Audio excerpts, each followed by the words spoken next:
আর পিতামাতা জীবিতই থাকুক অথবা মারা যাক, তাদের জন্য সন্তান সবসময় কল্যাণের দোয়া করে, রব্বির হামহুমা কামা রব্বায়ানি সগীরা। আল্লাহ শিখিয়ে দিয়েছে যে আল্লাহ আমার পিতামাতা আমাকে শিশুকালে যেভাবে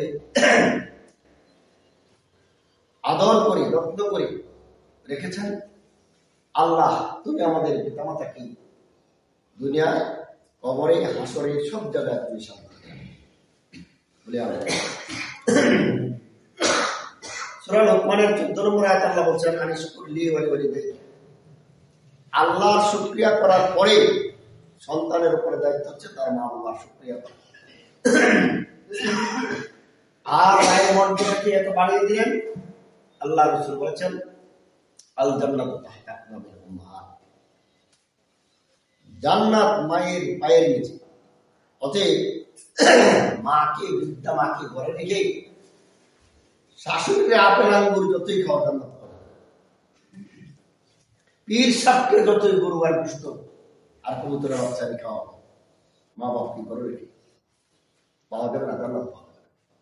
আমাদের অভ্যাস হচ্ছে শ্বশুর বাড়িতে বেড়াতে গিয়ে আপেল, কমলা, আঙ্গুর আরো অনেক রকম, তারপরে ভালো বড় জিনিস 1000, 1000, 2000 আরো বেশিও যার সমর্থ আছে খরচ করে শ্বশুর বাড়িতে। অথচ ঘরের মধ্যে বৃদ্ধা বাবা বৃদ্ধা মা আছে, তারা এখন উপার্জন করতে পারে না, ইনকাম করতে পারে না, দীর্ঘদিন যাবৎ করে যাচ্ছে, কিন্তু মা বাবাকে খাওয়ায়, খাওয়ানোর অভ্যাস হয়।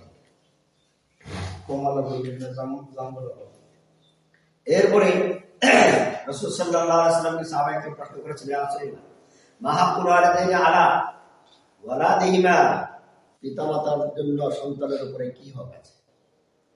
হুজুর বলেন, ওমা জান্নাতুকা ওমা নারুকা, তারাই তোমার জান্নাত, তারাই তোমার জাহান্নাম। মা বাবা জান্নাত, মা বাবা জাহান্নাম। কেমনে? মা বাবা মনের সন্তুষ্টির বাইরে কিছু না করলেই আপনি জান্নাত পাবেন। অর্থাৎ তাদেরকে খুশি রাখা, তাদের সেবা করা, তাদের সাথে ভালো আচরণ করা। যখনই মা বাবাকে কষ্ট করবেন আপনার জাহান্নাম হয়ে যাবে। জাহান্নাম এবং জান্নাতের কারণ মা এবং বাবা। যাদের এখনো জীবিত আছে আলহামদুলিল্লাহ আমরা ভাগ্যবান। অন্য হাদিসের মধ্যে আসছে,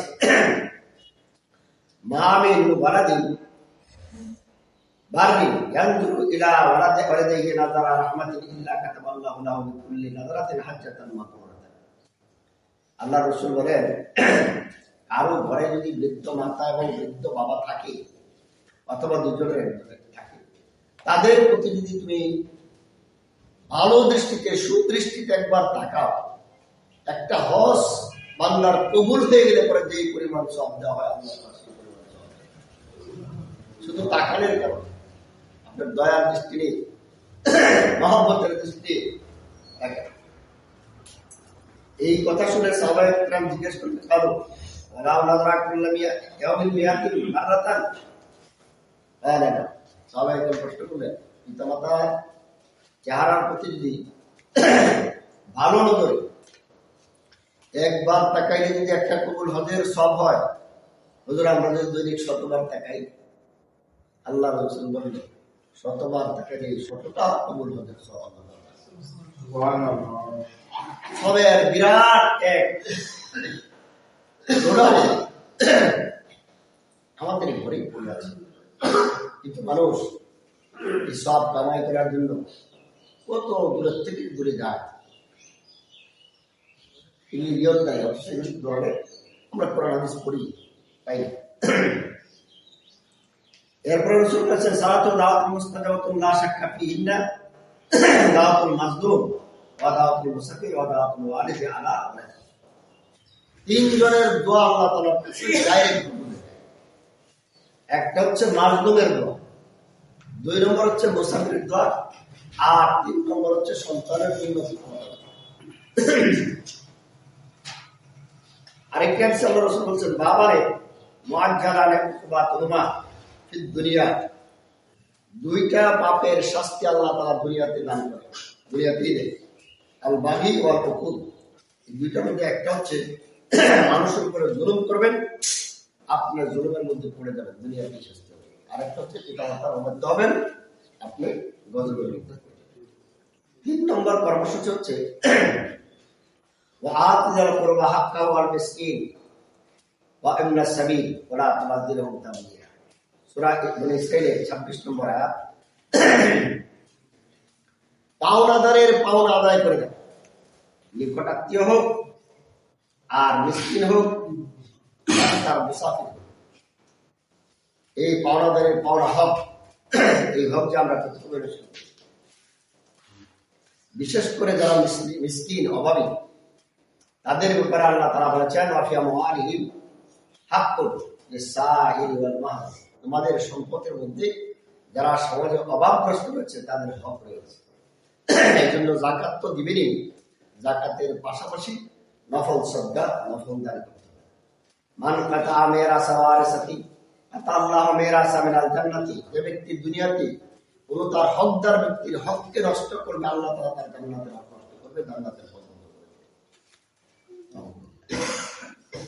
আরেকটি হাদিসে বলছেন লা ইয়াদখুলুল জান্নাতা কাতিল।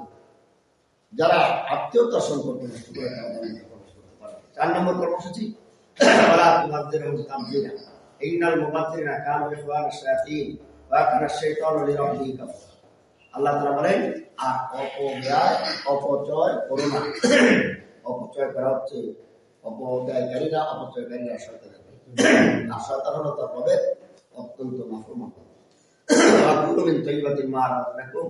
সূরা বাকারা আল্লাহ বলেন পবিত্র হালাল রিজিক থেকে তোমরা খাওয়া দাওয়া পান করো। কুলু ওয়াশরাবু ওয়া লা তুসরিফু।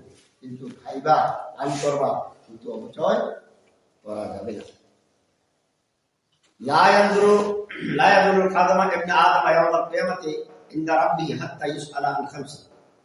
হাসরের ময়দানে আল্লাহ তাআলার দরবারে 5টা প্রশ্নের জবাব না দেওয়া পর্যন্ত বান্দা তার কদমটাকে এক চুল পরিমাণ নাড়াতে পারবে না। এই 5টি প্রশ্নের একটা হচ্ছে আন উমরিহি ফীমা আফনা। আপনার জীবনে জন্ম থেকে বিশেষ করে বালেগ হওয়ার পর থেকে মৃত্যু পর্যন্ত কিভাবে জীবনটাকে কাটিয়েছে এসব। ওয়ান শাবাবিহি ফীমা আবলাহু। বিশেষ করে যৌবনকাল। আচ্ছা, জীবনের শুরু থেকে শেষ পর্যন্ত এর ভিতরে যৌবনকাল আছে না? তারপর আল্লাহ রাসূল যৌবনকালটাকে কেন আলাদা উল্লেখ করলেন? আলাদা উল্লেখ করলেন এই কারণে, আপনারা চিন্তা করে নিজেরাই বুঝবেন। বৃদ্ধ বয়সের যে সময় আর যৌবনকালের সময় দুটো এক সময় নয়। যৌবনকাল মানুষের যেমন ঘোরা করে বেশি, ইচ্ছা করলে মানুষটা নিজেও করতে পারে, তার 70 গুণ বেশি। এই জন্য গুনাহ বেশি করেছ না ন্যায় বেশি করেছ, আল্লাহর কাছে জবাব